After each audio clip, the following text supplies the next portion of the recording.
Hi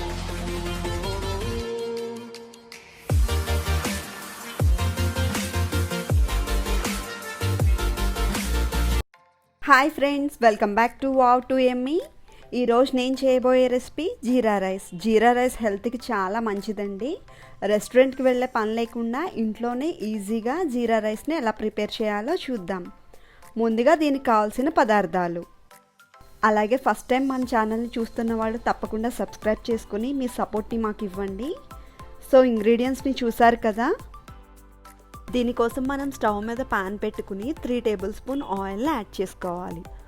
oil బాగా heat అయ్యాక 2 దాల్చిన చెక్క, 1 మరాఠీ మొగ్గ, అనాస పువ్వు, 2 బిర్యానీ ఆకు, 2 ఇలాచీ, లవంగాలు యాడ్ చేసుకుని బాగా కలుపుకోవాలి.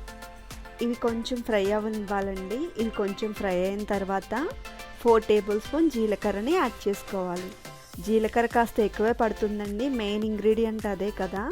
సో జీలకర్రని యాడ్ చేసుకుని బాగా ఫ్రై చేసుకోవాలి.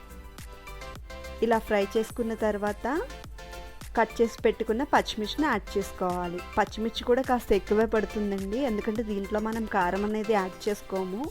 సో మన కారానికి తగినట్టుగా పచ్చిమిర్చిని యాడ్ చేసుకోవాలి. అలాగే కాస్త కరివేపాకును కూడా యాడ్ చేసుకుని బాగా ఫ్రై చేసుకోవాలి.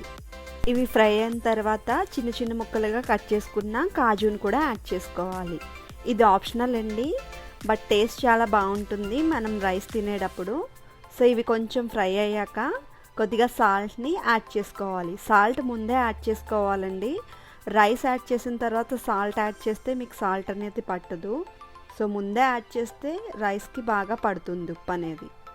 సో ఇలా బాగా కలుపుకున్న తర్వాత 1 కప్ బాస్మతి రైస్ని యాడ్ చేసుకోవాలి. జీరా రైస్ అనేది బాస్మతి రైస్తో చేస్తే చాలా బాగుంటుందండి టేస్ట్. మీ దగ్గర నార్మల్ రైస్ ఉంటే దానితో కూడా చేసుకోవచ్చు. సో రైస్ యాడ్ చేసుకున్న తర్వాత బాగా కలుపుకోవాలి. ఇలా జీలకర్ర వేసిన స్పైసెస్ అన్నీ రైస్కి బాగా పట్టేలాగా బాగా కలుపుకోవాలి. ఒక 2 మినిట్స్ పాటు దీన్ని ఫ్రై చేసుకుంటే సరిపోతుందండి. ఒక 2 మినిట్స్ తర్వాత స్టవ్ ఆఫ్ చేసుకుని సర్వింగ్ ప్లేట్లోకి తీసుకోవాలి. అంతే అండి, ఎంతో టేస్టీగా ఉండే జీరా రైస్ రెడీ అయిపోయింది.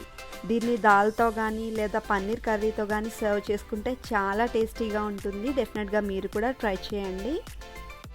ఈ రెసిపీ మీకు నచ్చిందా? అయితే లైక్ చేయండి, షేర్ చేయండి. మా 2ME ఛానల్ని సబ్స్క్రైబ్ చేసుకోండి. అలాగే పక్కనున్న బెల్ ఐకాన్ని క్లిక్ చేసేయండి. మా వీడియోస్ మీకు నోటిఫికేషన్గా వచ్చేస్తాయి. Thanks for watching.